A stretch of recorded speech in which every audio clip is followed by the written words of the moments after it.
सिया राम जय सिया राम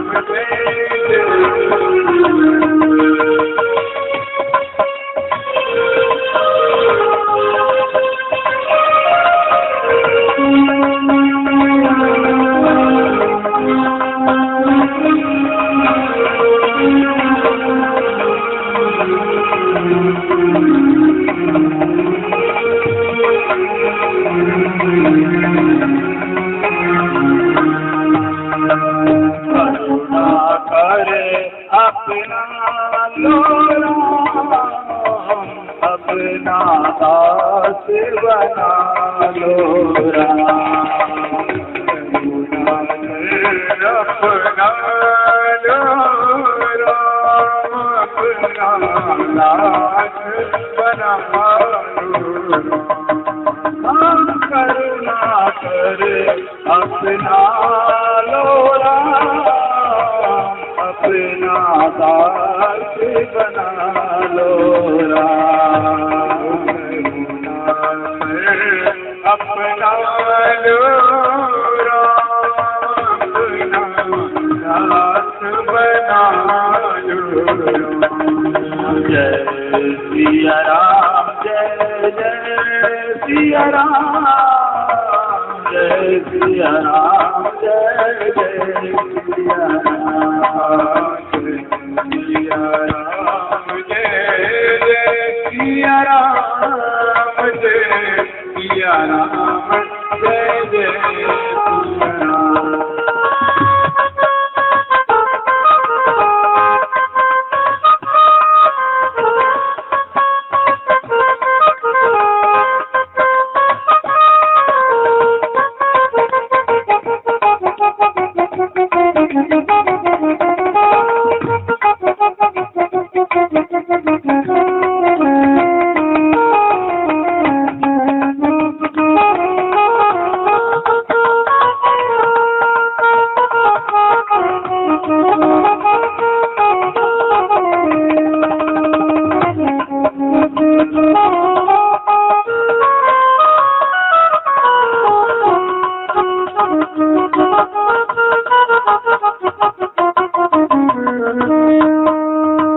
मंगल भवन मंगलहारी प्रभु सुरत रथ अजर बिहारी भवन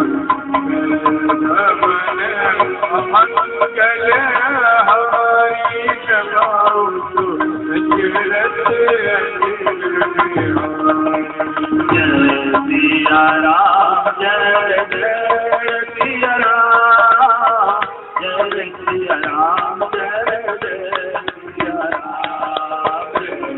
राम जय सिया राम जय सिया राम जय सिया राम जय जय सिया राम बोलो जय सिया राम जय जय सिया राम जय सिया राम जय जय सिया राम जय सिया राम जय सिया राम जय बोलो जय सिया राम जय जय सिया राम जय सिया राम जय सिया राम जय सिया राम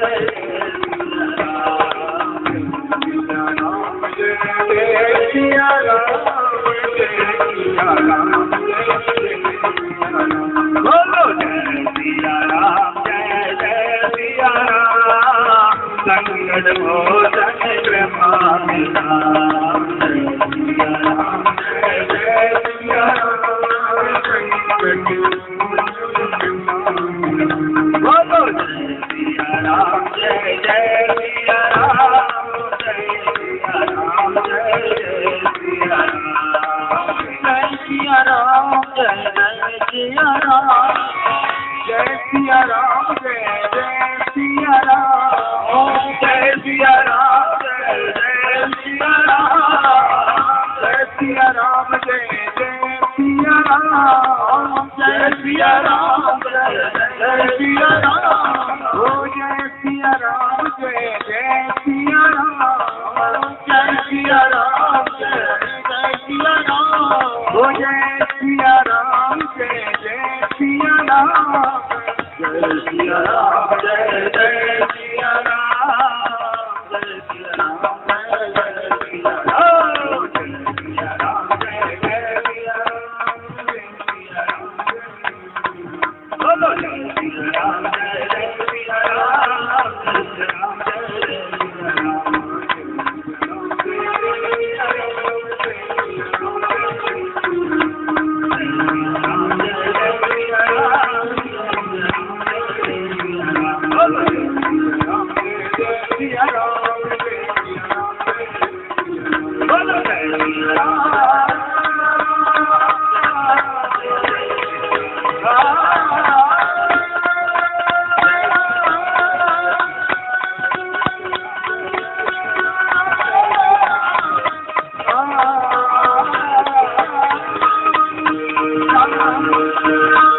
तो कल की कथा में आपने धुंधकारी के चरित्र का श्रवण किया कि एक धुंधकारी बहुत ही पापी व्यक्ति था, लेकिन भागवत श्रवण करने से उसकी मुक्ति हो गई और उसको विमान लेने के लिए आया। तो विमान किसे कहते हैं? विगता माना है विमाना।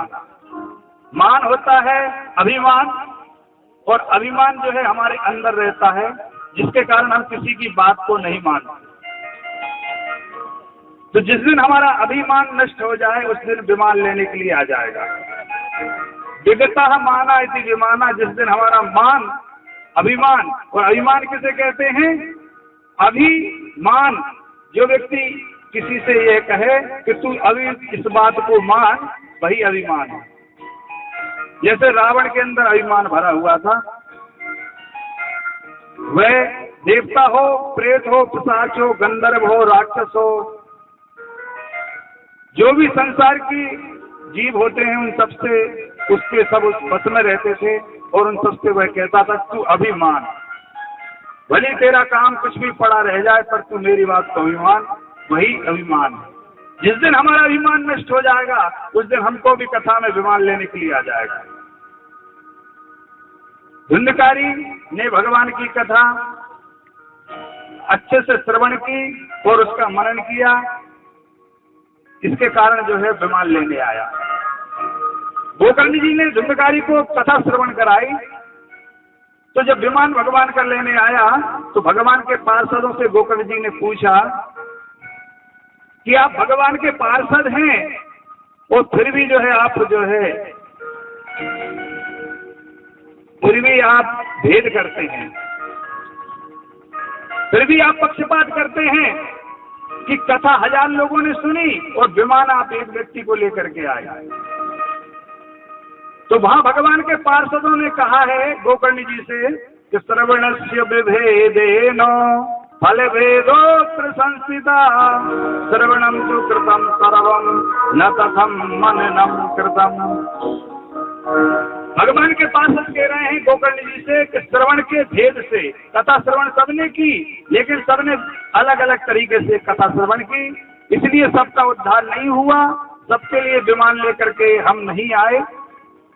जिसने कथा श्रवण तो की लेकिन पल्लो झाड़ कथा से उठे और पल्लू झड़ाया और चल दिए। जैसे हम कभी बैठ जाए कहीं कचड़े में तो कचरा लग जाता है, पल्लू झड़ा करके उठ के चले जाते हैं। ऐसे ही कथा भगवान की आपने 3 घंटे सुनी और बाद में व्यास जी ने क्या बोला उसको वहीं झड़ा करके चले गए। जैसे एक सेठ जी थे, वो कथा खूब कराते थे और खूब सुनते थे। तो एक बार जो है संत जी से कथा उन्होंने कराई सेठ जी ने, तो सेठ जी ने कहा, सेठ जी से संत जी ने कहा कि आप अकेले क्यों आते, आपके बच्चे भी हैं, उनको क्यों लेकर के नहीं आते कथा में। तो सेठ जी ने कहा कि मेरे बच्चे कोरा कागज हैं, इसलिए मैं उनको लेकर के कथा में नहीं आता। तो संत जी ने कहा कोरा कागज कैसा, कि भाई आप नहीं समझेंगे।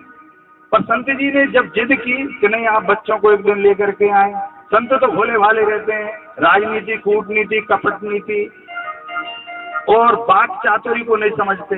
ऐसे ही हमारे ब्राह्मण देवता रहते हैं, ज्यादा हम उलझनों में नहीं पड़ते, भगवान का भजन करना और सीधी सादी बात करना।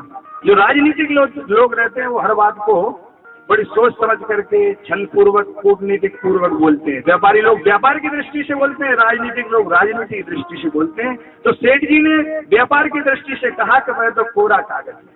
पर संत जी ने बार बार आकर कहा कि एक दिन सेठ जी अपने पुत्रों को भी लेकर के आओ और कथा को श्रवण कराओ। तो सेठ जी जो है संत जी के आग्रह से एक दिन अपने पुत्र को लेकर के कथा में आ गए, कथा श्रवण की, और जब घर पहुंचे तो दूसरे दिन जो है सेठ जी अकेले कथा में आ गए और अपने पुत्र को दुकान पर बैठा आए। तो पुत्र ने क्या किया, एक चावल की बोरी को उठाया और जब गाय निकल के जा रही थी तो उनके सामने रख दिया कि लो गौ माता, ये चावल को जो है भोग लगाओ, ग्रहण करो। शाम को जब सेठ जी कथा श्रवण करके आए तो उन्होंने देखा तो 1-2 कट्टियां चावल की जो है कम थी दुकान में। तो सेठ जी ने पुत्र से पूछा, बेटा आज ज्यादा बिक्री हो गई क्या, चावल आज कम जो है 2 कट्टियां कम दिखाई दे रही हैं। तो पुत्र ने कहा सेठ जी के कि आज गौ माता निकल के आई जा रही थी दुकान के सामने, तो मैंने जो है कल संत जी के प्रवचन में सुना था गाय में जो है 33 करोड़ देवी देवताओं का वास होता है, तो मैंने गाय के आगे जो है 2 चावल की कट्टी रख दी खाने के लिए। तो सेठ जी ने 2 उसमें लगाए हाथ और कहा कि बेटा जो संत जी कहते हैं कथा में, उसको वहीं झाड़ करके आ जाना चाहिए, वहीं जला करके आ जाना चाहिए, उसको घर लेकर के नहीं आना चाहिए। तो जो लोग ऐसी कथा, और इसीलिए वो सेठ जी संत जी से कह रहे थे कि मेरा बेटा जो है कोरा कागज है, यदि मैं उसको कथा में लेकर के आऊंगा तो जो आप कहेंगे वो अपने दिमाग पर उसको लिख लेगा और वैसा ही करेगा। तो आजकल के लोग इस तरह से कथा को श्रवण करते हैं, इसलिए उनको विमान लेकर के नहीं आते, भगवान विमान में लेकर के नहीं जाते। और इसलिए जो भागवत में जो भागवत की जो महिमा है वह चरितार्थ नहीं होती, उसका लाभ सब लोगों को नहीं मिलता। क्यों नहीं मिलता? कि उतनी अच्छे से कथा को श्रवण नहीं करते। श्रवण के भेद से, कथा को श्रवण करने के भेद से उसके फल में भी भेद हो जाता है। जैसी जो कथा श्रवण करेगा वैसा ही उसको फल मिलेगा। जैसे गाय पहले चारा खाती है और फिर जुबाली करती है, यदि वह जुबाली ना करे तो बीमार हो जाएगी। ऐसे ही कथा को पहले श्रवण करिए। गाय जब तक चारा खाती है तब तक वो जो है खाती जाती है, मुंह नहीं चलाती, जुबाली नहीं करती। और जैसे ही पेट भर जाएगा तो फिर वो आधे घंटे तक जुबाली करेगी, फिर चारा को खाएगी। होता है ऐसा। फिर आधे घंटे तक, 1 घंटे तक मुंह चलाती रहेगी, अंदर जो पेट में चला गया उसको बाहर निकाल करके भली भांति उसको चबा करके वो फिर से अंदर ले जाती है। तो ऐसे ही पहले तो 3 घंटे भगवान की कथा श्रवण करें और फिर घर में जाके चिंतन करें, जुबाली करें गाय की तरह कि क्या कथा जो है व्यास जी ने कही, वह हमें जीवन में कहाँ चरितार्थ करना चाहिए, उसका जो है निधिध्यासन करें, उसका जो है मनन करें, चिंतन करें, तब जो है उस कथा का पूर्ण फल प्राप्त होता है। और धुंधकारी दिन भर जो है भगवान की कथा श्रवण करता था और रात्रि भर उसका मनन चिंतन करता था, इसलिए उसको विमान लेने के लिए आया। दूसरा यह है कि अदृढ़म चाहतम ज्ञानम त्रिमादेन हतम सुरदम संदिग्धो ही हतो मंत्रा यज्ञ चित्रो हतो जपा। यदि कोई ज्ञान की बात हमें बतलाए और उस पर हमें विश्वास ना हो, दृढ़ता ना हो, तो वह ज्ञान नष्ट हो जाता है। कहीं हमने कोई ज्ञान की बात सुनी लेकिन हमें विश्वास यदि उस पर दृढ़ता नहीं है तो वह ज्ञान नष्ट हो जाएगा। और प्रमाद अर्थात आलस से सुना हुआ कथा हो या कोई भी बात हो, यदि हमारे अंदर आलस भरा हुआ है, हम आलस से सुन रहे हैं, तो वह सुना हुआ नष्ट हो जाएगा। और संदेह यदि हमारे लिए मंत्र पर है, गुरु ने मंत्र बताया किस मंत्र का जाप करो इससे फल प्राप्त होगा, पंडित जी के पास आप गए और कहा कि हमारा समय खराब चल रहा है, पंडित जी ने कहा ओम नमः शिवाय मंत्र का जाप करो, लेकिन आप यदि उस पर विश्वास नहीं है तो वह मंत्र नष्ट हो जाएगा। संदिग्धो ही हतो मंत्रा व्यग्र चित्तो हतो जपा। और यदि आप जाप कर रहे हैं भगवान का और जाप करते समय यदि मन आपका चंचल है, हो रहा है, एक जगह स्थिर नहीं है, जहाँ आप जाप कर रहे हैं वहां मन स्थिर नहीं है, तो वह किया हुआ जाप आपका नष्ट हो जाएगा। तो पहले आप पात्र बनिए, फिर आप कथा को श्रवण करिए। कथा में जो लिखा है विमान आपको लेने आएगा, तो वास्तव में आपको विमान लेने आएगा। विश्वास गुरु वाक्येषु स्वस्मिन्दीनत्व भावना अदृढ़म मनोदोष जयत्यैव कथायां निश्चलामति। गुरु के वाक्य पर विश्वास करिए और अपने अंदर दीन का भावना लाइए, दीन भावना।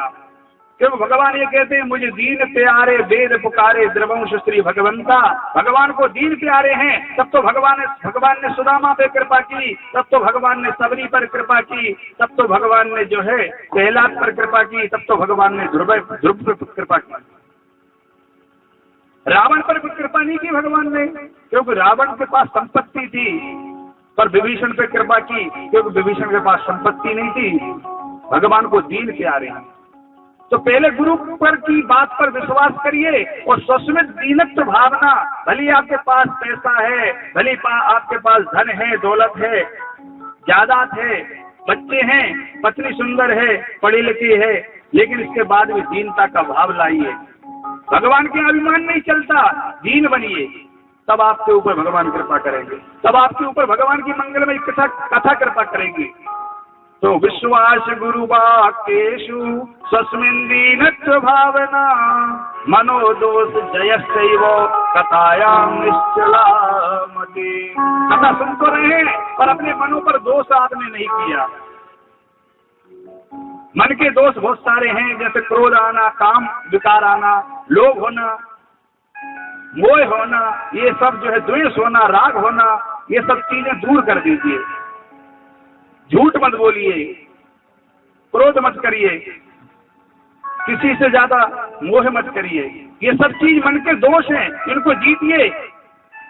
और कथा में निश्चल मत की बुद्धि को जो है निश्चल करके स्थिर करके लगा दीजिए, तब कथा का फल प्राप्त होगा। तब कथा आपको वह फल प्रदान कर देगी जो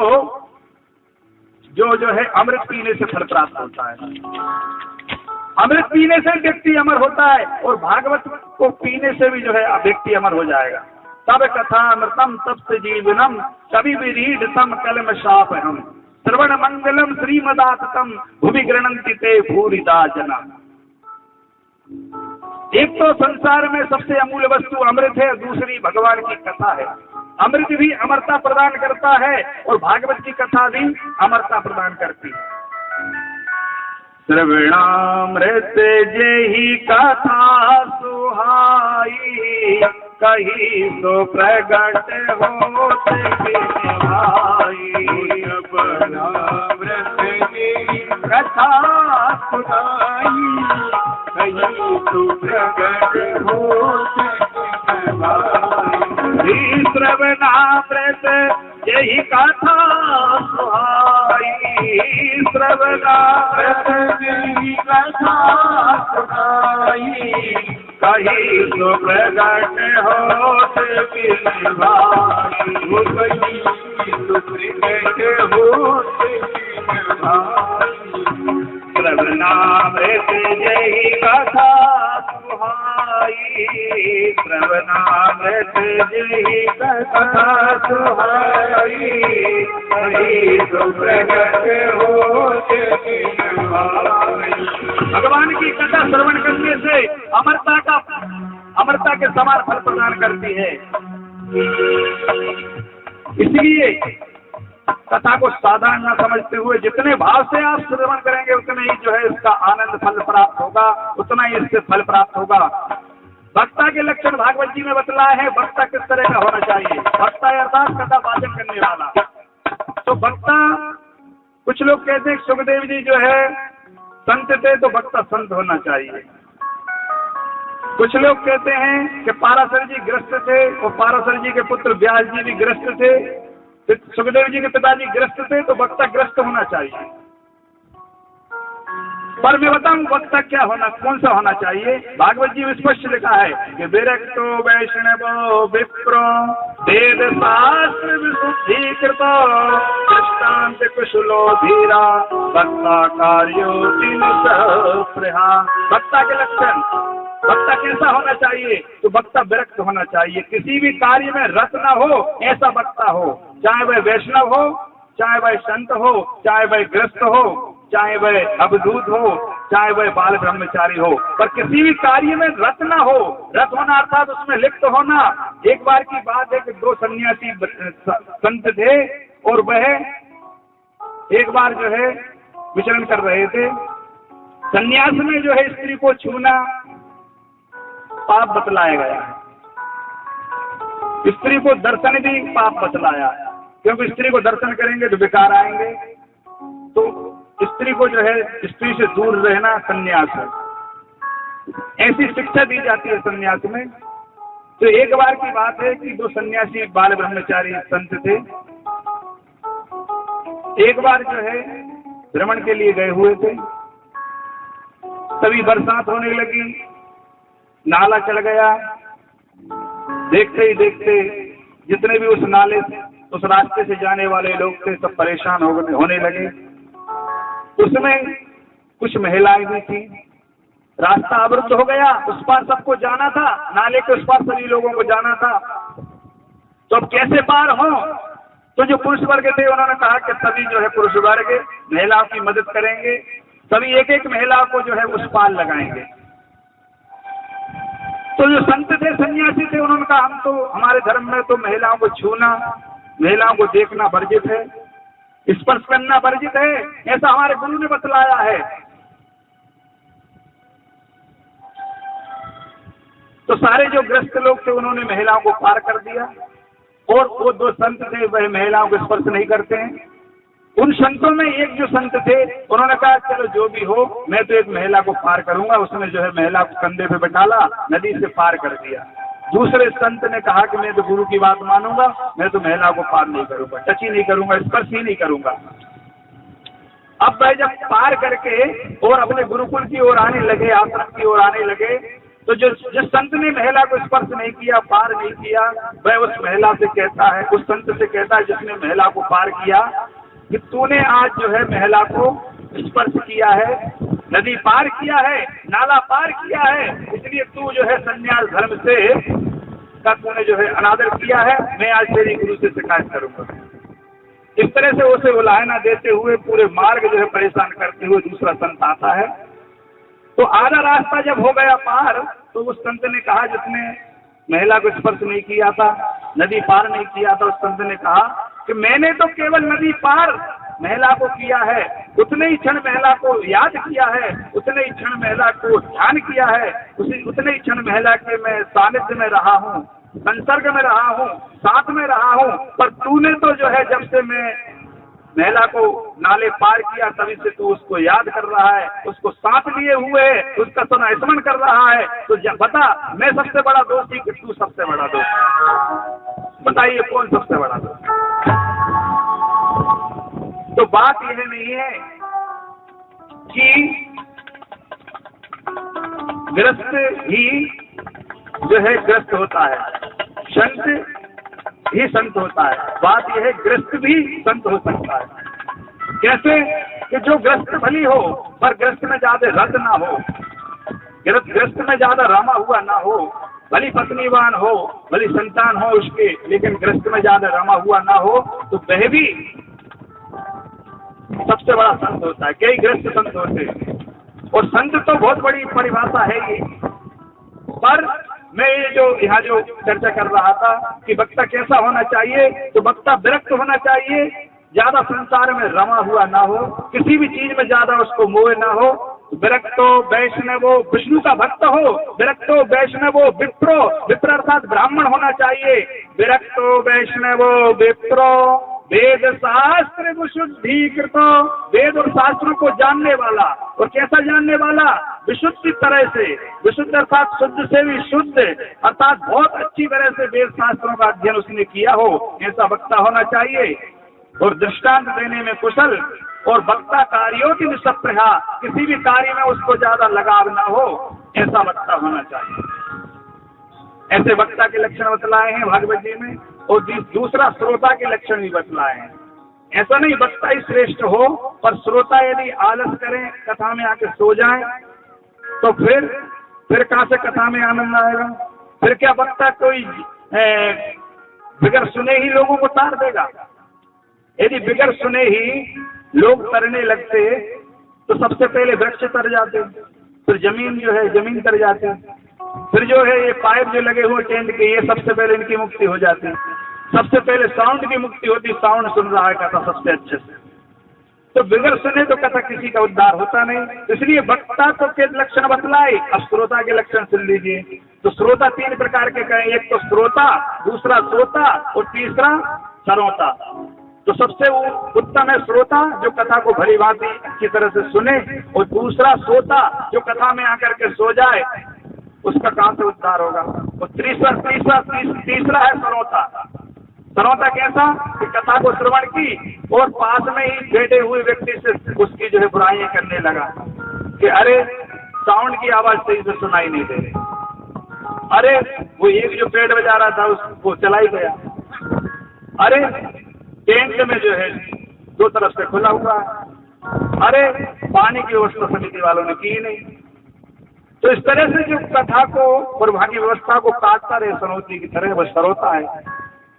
इन तीनों में जो है सबसे श्रेष्ठ पहले नंबर का जो श्रोता है, जो कथा को भली भांति सुने, मनन करे और घर में जाके चिंतन करे कि क्या कथा में कहा है, उसको कितना हम जीवन में जो है व्यवहार में जीवन में ला सकें, उतना लाओगे उतना ही उद्धार होगा।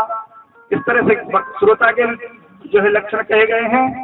और कब कब इस कथा को करना चाहिए तो ज्यादा प्रभावी रहता है, तो आषाढ़ श्रावण भादों क्वार कार्तिक अघन, ये 6 महीने मुक्ति के लिए श्रेष्ठ हैं। बाकी 12 महीने में कभी भी भागवत की कथा करा सकते हैं, कोई मुहूर्त की आवश्यकता नहीं है। यदि साकाम कोई किसी की मुक्ति के लिए आप कथा का आयोजन करें तो 6 महीने उपयुक्त हैं, सबसे श्रेष्ठ हैं। बाकी भगवान की कथा तो कभी भी कर सकते हैं। निष्काम भाव है, कोई कामना नहीं है तो कभी भी करिए। दूसरा, कथा में मलमूत्र का वेग हमें न सताए, हमें बार बार लघु शंका न जाना पड़े, दीर्घ शंका न जाना पड़े। और यदि हम लघु शंका दीर्घ शंका बार बार जाएंगे, मलमूत्र त्यागने बार बार जाएंगे तो शुद्ध हो जाएंगे। इसलिए यदि हो सके तो दूध पान करके कथा का श्रवण करें, दिन भर में दूध पान करें, घी पान करें और उस कथा का श्रवण करें। यदि इससे भी कथा में जो है हमारा पेट न भराए, कथा श्रवण करने में हमें असुविधा हो तो हविष्यान ग्रहण करें। हविष्यान अर्थात तिल और चावल, शक्कर, घी, जो हवन सामग्री बना करके भगवान को अर्पण करते हैं, उसमें से कोई एक सामग्री चुन लें और उसको एक समय ग्रहण करें और भगवान की मंगल में कथा श्रवण करें। यह विधान बतलाया है। और अंत में यह विधान बतलाया कि जिस तरह से भी हो सके भगवान की कथा में मन लगना चाहिए, चाहे दोनों समय भोजन करना पड़े, पर भगवान की कथा में दोनों समय भोजन करे भी यदि मन लगे तो दोनों समय भोजन करके भगवान की कथा श्रवण करना चाहिए। कोई भी भोजन का जो है इसमें बंधन नहीं है। जिस तरह से भी हो सके भगवान की कथा में मन लगना चाहिए, वही इसका जो है विधान है, वही इसकी विधि है। और इससे क्या फल प्राप्त होता है, तो धर्म अर्थ काम मोक्ष की इससे प्राप्ति होती है भागवत श्रवण करने से। और जिस स्त्री को संतान नहीं होती उसको इससे संतान प्राप्त होती है। अपुष्पा काक बंध्याचा बंध्याया चामृतार्भका सर्वत गर्भाचया नारी दया साव्या प्रियत्मता। जिसके संतान नहीं हो रही है कोई स्त्री को, वो भागवत कथा जो है अच्छे से श्रवण करे तो इसको जो है संतान की प्राप्ति होगी। ऐसा जो है भागवत की महिमा है। इस तरह से नारद जी को सनातन कुमार भगवान की कथा श्रवण करा रहे थे, महात्म्य श्रवण करा रहे थे। उसी समय जो है वहां पर सुखदेव जी महाराज पधार गए और कहने लगे कि बहुत ही अच्छा महात्म्य आपने सुनाया, भागवत की कथा तो सर्वश्रेष्ठ है। और स्वर्गे सत्य च कैलासे वैकुंठ्यम नास्त्यम रसा अतातवंतु सद्भाग्या माम माम मुंचत करे। तो स्वर्ग में भी ऐसी भगवान की कथा नहीं है और सत्यलोक में भी ऐसी भगवान की मंगलमयी कथा नहीं है, और तो और कैलाश पर भी भगवान की भागवत कथा नहीं है। केवल यहाँ सनातन कुमार के कृपा से आज नारद जी आपको यह कथा प्राप्त हो रही है। इसलिए इसको खूब पियो, खूब पियो और खूब पियो, खूब श्रवण करो। मामा मंचत करे चितो सदा अतातवंतु सद्भाग्या। वह भाग्यशाली हैं जो भगवान की मंगलमय कथा को श्रवण करते हैं, पान करते हैं। इस तरह से सुखदेव जी महाराज ने आकर के भागवत की महिमा का वर्णन किया है। और जब इस तरह सुखदेव जी महाराज ने आकर के भागवत की महिमा का वर्णन किया तो भगवान भी वहां अपने सखाओं के साथ, अपने भक्तों के साथ वहां प्रकट हो गए। और अर्जुन जो है भगवान की जो है साथ में आए हुए हैं प्रहलाद आए हुए, प्रहलाद फुर्तीले थे तो झांझरे बजाने लगे। इंद्र भी साथ में आए हुए मृदंग बजाने लगे, नारद जी बीड़ा बजाने लगे और कुछ लोग करताल बजाने लगे। भगवान शंकर भी कैलाश से आ गए, डमरू बजाने लगे। भगवान ब्रह्मा जी भी आ गए और जो है वहाँ जय घोष करने लगे चारों मुखों से। और वहाँ सभी लोग मिलकर के भगवान के स्वागत में संकीर्तन करने लगे। श्री राधे राधे राधे गोविंद राधे, राधे राधे राधे गोविंद राधे, राधे राधे राधे गोविंद राधे, राधे राधे राधे गोविंद राधे, राधे राधे राधे गोविंद राधे, राधे राधे राधे गोविंद राधे, राधे राधे राधे गोविंद राधे, राधे राधे राधे गोविंद राधे, राधे राधे राधे गोविंद राधे, राधे राधे राधे गोविंद राधे, राधे राधे राधे गोविंद राधे, राधे राधे राधे गोविंद राधे।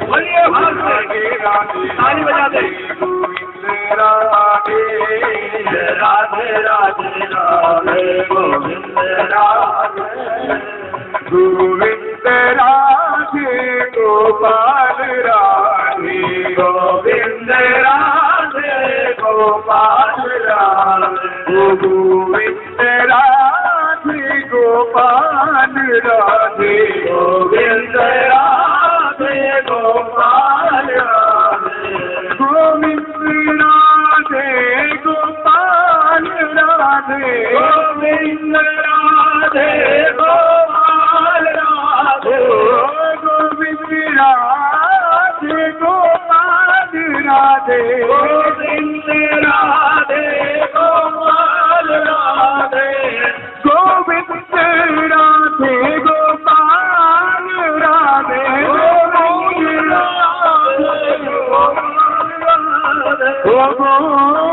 राधे गोपाल राधे, गोविंद राधे गोपाल राधे, राधे राधे गोविंद राधे, राधे राधे राधे गोविंद राधे, राधे राधे राधे गोविंद राधे, राधे राधे राधे गोविंद राधे, राधे।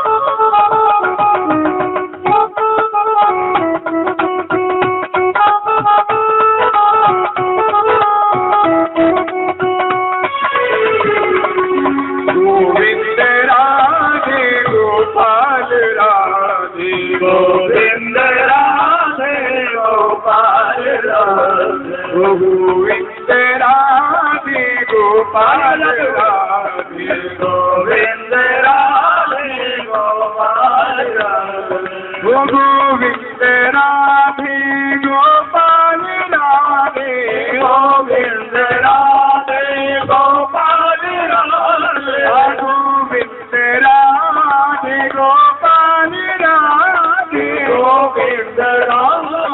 गोपाल राधे, गोविंद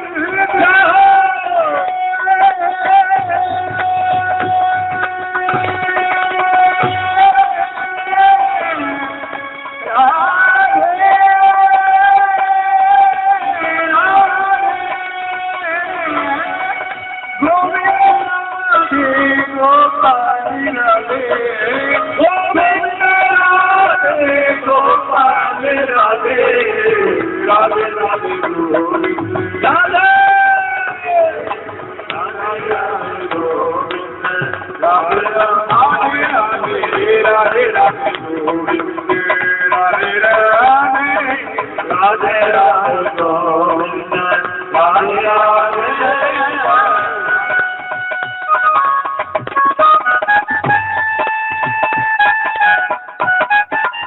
फूल सिंह पटेल के द्वारा यज्ञ समिति के द्वारा इस भजन पर 100 रुपए व्यासपीठ को प्रदान किए गए हैं। व्यासपीठ यज्ञ समिति को जो है आशीर्वाद प्रदान करती है।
गोविंद राधे गोपाल राधे गोविंद राधे गोपाल राधे गोविंद राधे राधे गोपाल राधे गोविंद राधे राधे गोपाल राधे ओ गोविंद राधे गोपाल राधे गोविंद राधे गोपाल राधे गोविंद राधे गोपाल राधे गोविंद राधे गोपाल राधे राधे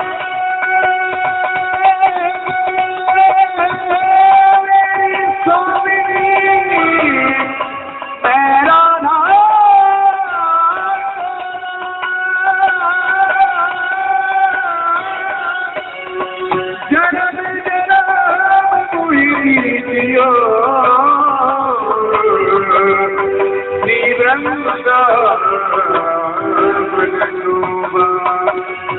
गोविंद राधे गोपाल राधे गोविंद राधे गोपाल राधे गोविंद राधे गोपाल राधे गोविंद राधे गोपाल राधे गोविंद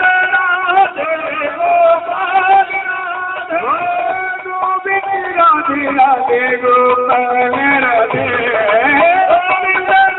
राधे गोपाल राधे राधे राधे राधे राधे राधे राधे गोविंद राधे राधे राधे राधे गोविंद राधे राधे राधे राधे गोविंद राधे राधे गोविंद राधे राधे राधे राधे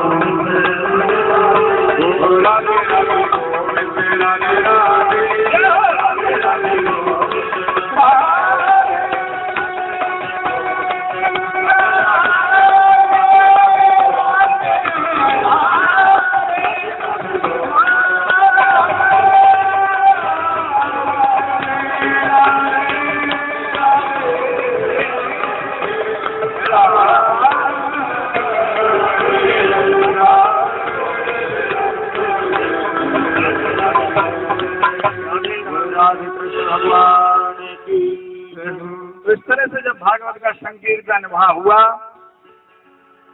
भगवान प्रसन्न हो गए और भगवान कहने लगे कि नारद जी, सनक सनंदन सनातन कुमार जी, आज मैं आपकी कथा से प्रसन्न हो गया और मैं जब प्रसन्न होता हूँ तो कुछ न कुछ वरदान देता हूँ, मांग लो जो कुछ चाहिए।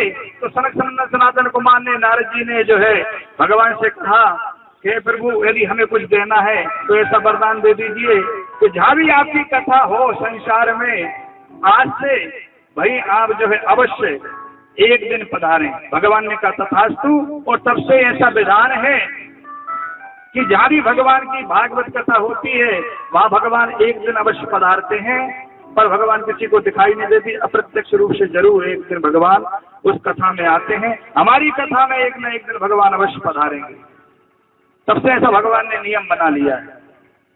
ऐसे इस तरह से भागवत की महिमा का जो है, भागवत के माध्यम का वर्णन सूत जी महाराज ने सोनकादि ऋषियों को सुनाया है। आइए हम भागवत के मंगलाचरण में, भागवत के प्रथम स्कंद में प्रवेश करें। प्रथम स्कंद में जो है मंगलाचरण किया गया है। और मंगलाचरण किसे कहते हैं? मंगल आचरण ही मंगलाचरण है।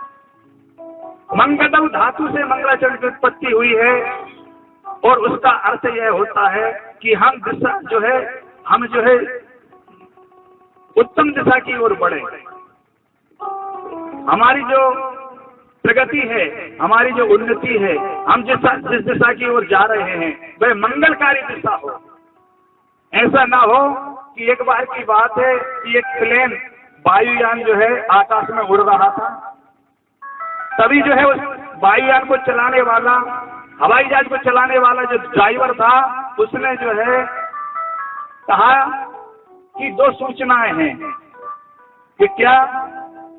कि एक तो सूचना शुभ है और एक अशुभ है। पहली शुभ सूचना यह है कि हम बहुत तीव्र गति से उड़े चले जा रहे हैं, और दूसरी अशुभ सूचना यह है कि हमारा दिशाशूल नष्ट हो गया है, खराब हो गया है। हमें यह बोध नहीं है कि हम किस दिशा की ओर उड़े चले जा रहे हैं। हवाई जहाज में बैठे हुए यात्री घबरा गए। तो ऐसी स्थिति हमारी है कि हम बहुत तेज उड़ते चले जा रहे हैं, बढ़ते तो चले जा रहे हैं, अपने मार्ग पर चलते तो चले जा रहे हैं, पर हमारा दिशाशूल नष्ट हो गया है। हमें किस दिशा में जाना चाहिए और क्या करना चाहिए ये हमें बोध नहीं है। और मंगलाचरण का अर्थ यही है कि हम जो है मंगल दिशा की ओर आचरण करें, बढ़ते चले। भगवान राम जब वनवास गए, सीता जी साथ में थी, लक्ष्मण जी साथ में थे। भगवान राम एक बार लक्ष्मण जी से कहने लगे कि लक्ष्मण जी यह बतलाओ कि मेरे चरण श्रेष्ठ हैं या तुम्हारी भाभी सीता जी के चरण श्रेष्ठ हैं? चरण अर्थात पैर। तो लक्ष्मण जी ने कहा कि प्रभु आपके चरण श्रेष्ठ हैं। प्रभु भाभी सीता जी के चरण श्रेष्ठ हैं क्योंकि वह आपके आचरण का जो है पालन करते हैं। भाभी सीता जी के चरण श्रेष्ठ हैं क्योंकि वह आपके आचरण का पालन करती हैं, इसलिए उनके चरण श्रेष्ठ हैं। तो कहने का अभिप्राय क्या हुआ कि आपके ही चरण श्रेष्ठ हैं, क्योंकि आचरण कॉपी किसने की, नकल किसने की, नकल किसकी की? सीता जी ने भगवान राम के ही चरणों की ना, इसलिए सीता जी के चरण श्रेष्ठ हुए। तो आज भी हम भगवान के जो है आचरण का पालन करते हैं, उसके बताए हुए भगवान के मार्ग पर चलते हैं। और यही मंगलाचरण का शाब्दिक अर्थ है कि हम मंगल दिशा की ओर आचरण करें। और मंगल दिशा क्या है? भगवान ने जो किया है वही मंगल है। भगवान ने जो चरित्र किए हैं वही मंगल है। तो इसलिए कहते हैं राम ने जो किया है वह जीवन में करना चाहिए, और कृष्ण ने जो कहा है वह जीवन में करना चाहिए। कृष्ण ने जो किया है यदि वह करोगे तो परेशान हो जाओगे, और राम ने जो कहा है वह करोगे तो भी परेशान हो जाओगे। भगवान कृष्ण ने 7 दिन तक बाएं हाथ की छोटी उंगली पर, बाएं हाथ की सबसे छोटी कनिष्ठिका उंगली पर 7 दिन 7 रात्रि तक, 7 वर्ष की अवस्था में गिरिराज 7 कोस के गिरिराज को, पर्वत को हाथ पर धारण किए रहे। वह आप तो 7 रात्रि की बात करते हैं, आप एक दिन 1 रात्रि तक 1 किलो के पत्थर को बाईं उंगली पर धारण नहीं कर सकते, फिर आप कृष्ण की बात कहां से कर सकते हैं? तो इसलिए राम जी ने जो किया है वह हमको करना चाहिए, और कृष्ण ने जो कहा है गीता में वह हमें तो करना चाहिए।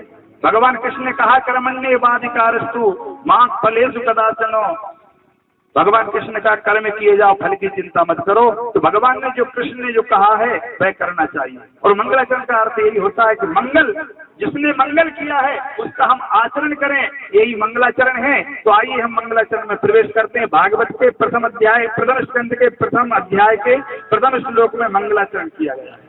हमको भी रोज मंगलाचरण करना चाहिए। प्रातःकाल उठ करके मंगलाचरण अर्थात भगवान का नाम लेकर के काम शुरू करना चाहिए।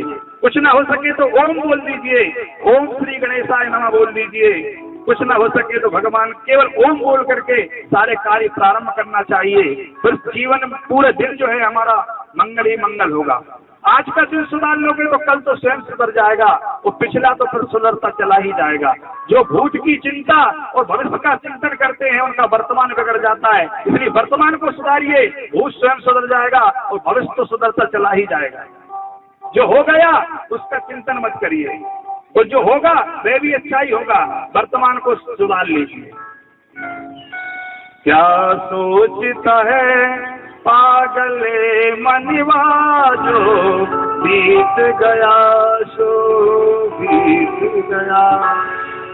तो ऐसा कहते हैं कि क्या सोचता है पागल मनवा, जो बीत गया सो बीत गया।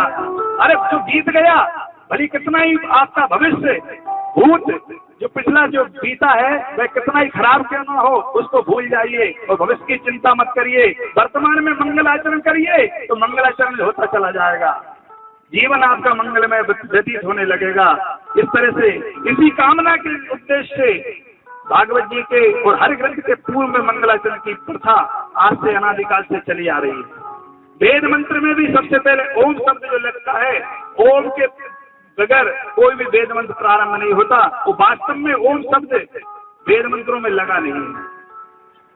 हर मंत्र के हर जो यजुर्वेद है, ऋग्वेद है, सामवेद है, अथर्ववेद है, 4 वेद हैं, इनके प्रारंभ में ओम शब्द लगा है और अंत में ओम शब्द लिखा है। 1000 मंत्र हैं तो 1000 मंत्र के 1 लाख मंत्र हैं टोटल वेद में, और 1 लाख मंत्र के प्रारंभ में ओम शब्द है और अंत में ओम शब्द है। लेकिन जितने भी वेद पाठी ब्राह्मण हैं हर मंत्र के पूर्व में भी ओम लगाते हैं और अंत में भी ओम लगाते हैं। ओम अर्थात ऊ अर्थात ब्रह्मा, माँ अर्थात महेश्वर, आ अर्थात विष्णु, ऊ आ माँ, इन 3 शब्दों को मिलकर के ओम बना है। तो केवल ओम आदि बोल लेंगे तो ब्रह्मा विष्णु महेश तीनों का ध्यान हो जाएगा।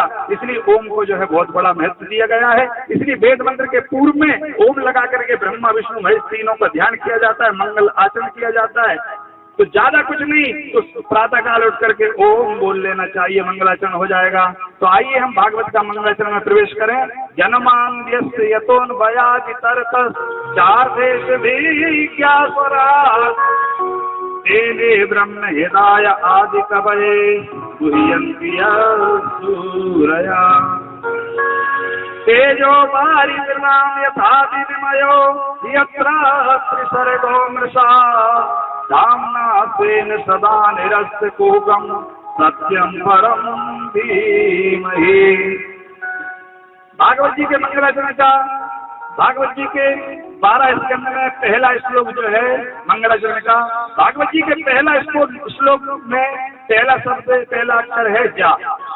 जा से भागवत जी का प्रारंभ हुआ है। और जाई शब्द क्यों है? जा दग्ध शब्द है, दग्ध अर्थात जलना, जा दग्ध शब्द है।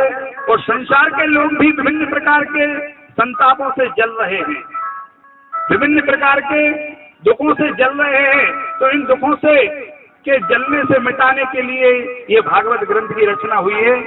ऐसे जो तापों से जल रहे हैं, कोई देह के ताप से जल रहा है, देह अर्थात रोग के तापों से जल रहा है, रोगों से जल रहा है, कोई जो है भौतिक तापों से जल रहा है, कोई जो है देव प्रकोप से जल रहा है। तो इन सभी प्रकोपों से शांति दिलाने का यह ग्रंथ है, इसलिए जा शब्द से यह प्रारंभ हुआ है। जन्मांद्यस्य यतोऽन्वयादि तरतः चार्धेश विज्ञा स्वराट्, और अंतिम में आया है सत्यम परम धीमहि। तो भागवत में सत्य स्वरूप परमात्मा का ध्यान किया गया है।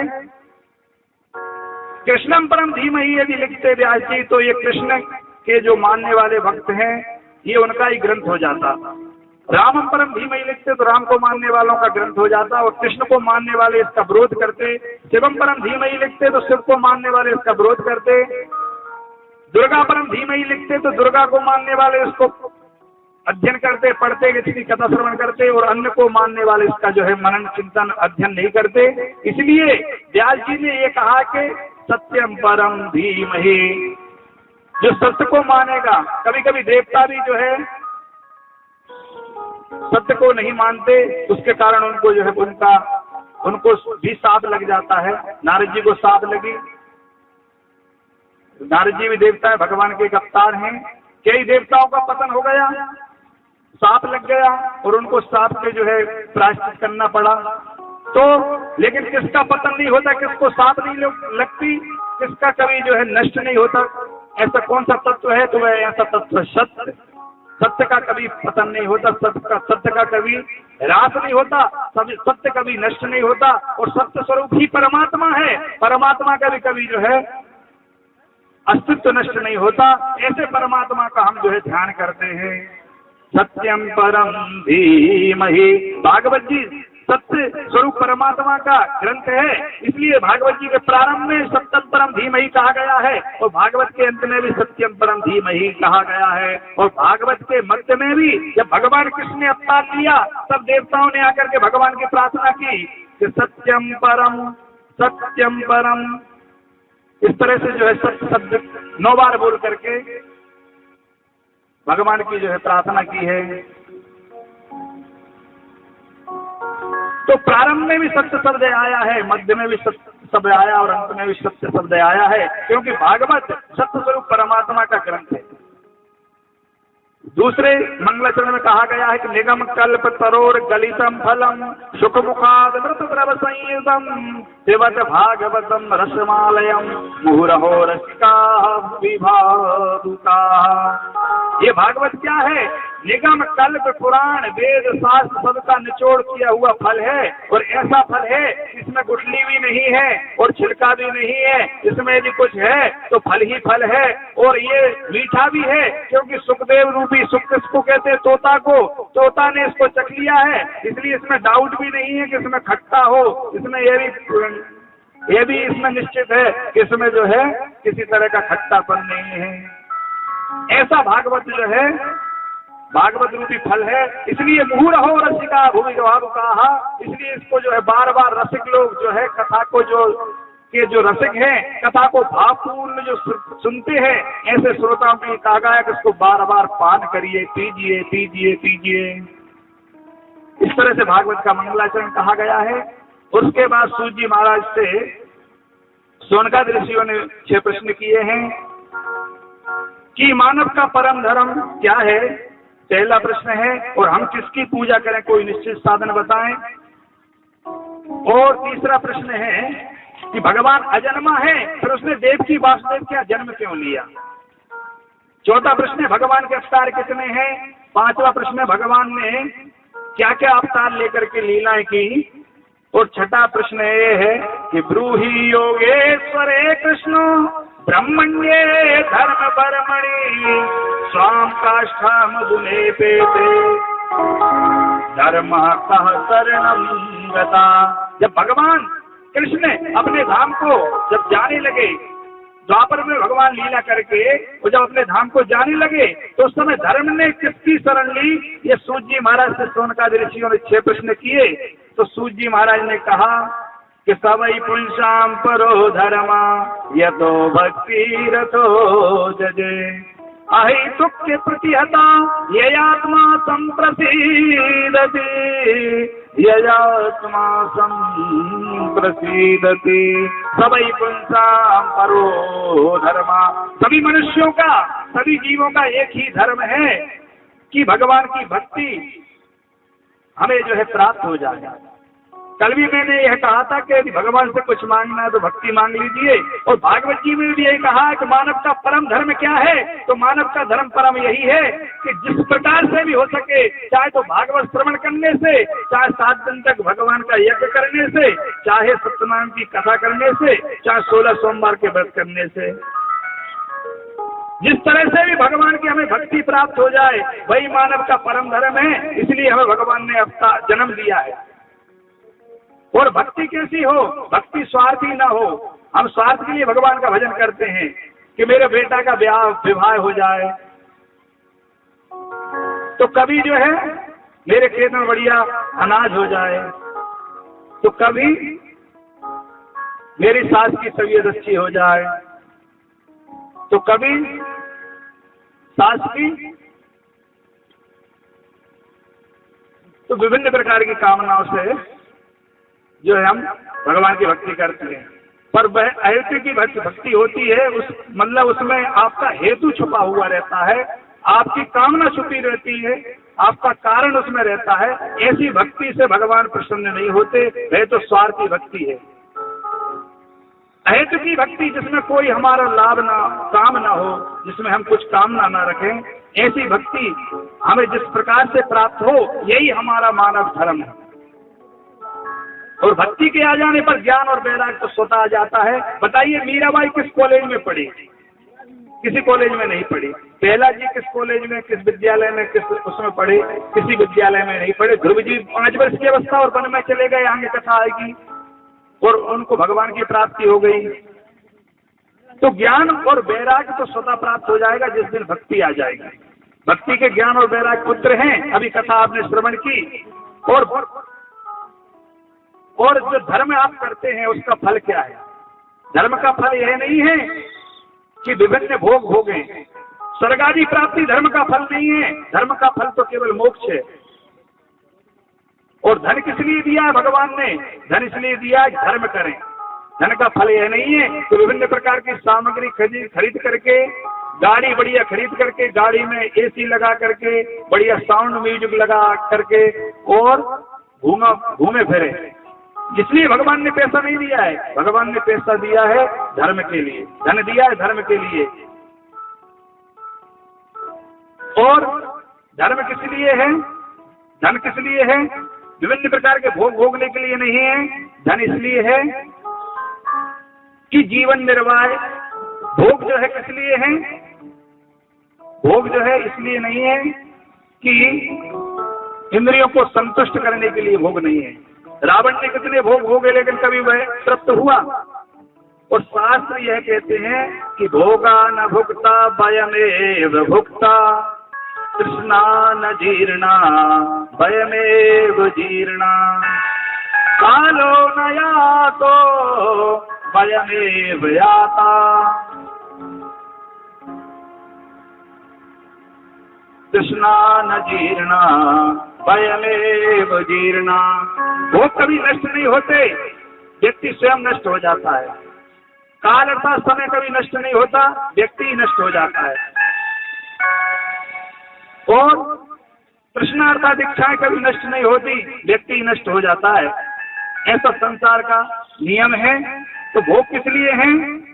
भोग इसलिए है कि जीवन को, भूख इसलिए है कि पेट भरा जाए, जीवन निर्वाह होता रहे। भोग इसलिए नहीं है कि जो है इंद्रियों को तृप्त करें। और जीवन किस लिए दिया भगवान ने? जीवन इसलिए दिया है कि भगवत तत्व की प्राप्ति हो जाए। जीवन इसलिए नहीं दिया कि विभिन्न भोग भोगे। जीवन का फल है भगवत तत्व की प्राप्ति। और भगवत तत्व की प्राप्ति क्या है कि भगवान को हम जानते तो हैं पर भगवान को हम मानते नहीं हैं। और जिस दिन भगवान को हम मानने लगे तो समझ लीजिए भगवत तत्व की प्राप्ति हो गई। प्रहलाद को भगवत तत्व की प्राप्ति हुई थी। प्रहलाद से जब हिरण्यकश्यप उसके पिता ने पूछा कि बता बेटा तेरा विष्णु कहाँ है, तो प्रहलाद ने कहा कि मुझ में भी है, तुझ में भी है, तुम में भी है, खड्ग में भी है, खम्भ में भी है, जिधर देखो उधर राम ही राम। तो यह तत्व जिस दिन हमें प्राप्त हो जाए, यही भगवत तत्व की प्राप्ति है। और यह जिस दिन हमारे अंदर आ जाए तो समझिए हमारा कल्याण हो जाएगा। क्योंकि जब हर समय हमें भगवान दिखाई देगा तो अंत समय में भगवान दिखाई देगा। और अंत समय में जब भगवान दिखाई देगा तो हमें भगवान का धाम प्राप्त हो जाएगा। तो ऐसा भाव जिस दिन आ जाए, सिया राम मैं सब जग जानी, करही प्रणाम जोर जुग पानी। सिया राम मैं सब जग जानी, करहु प्रणाम जोरी जुग पानी। सिया राम सब जग जानी, करहु प्रणाम जोरी जुग पानी। सिया राम मैं सब जग जानी, करहु प्रणाम जोरी जुग पानी। सिया राम मैं सब जग जानी, करहि प्रणाम जोर जुग पानी। सिया राम मैं सब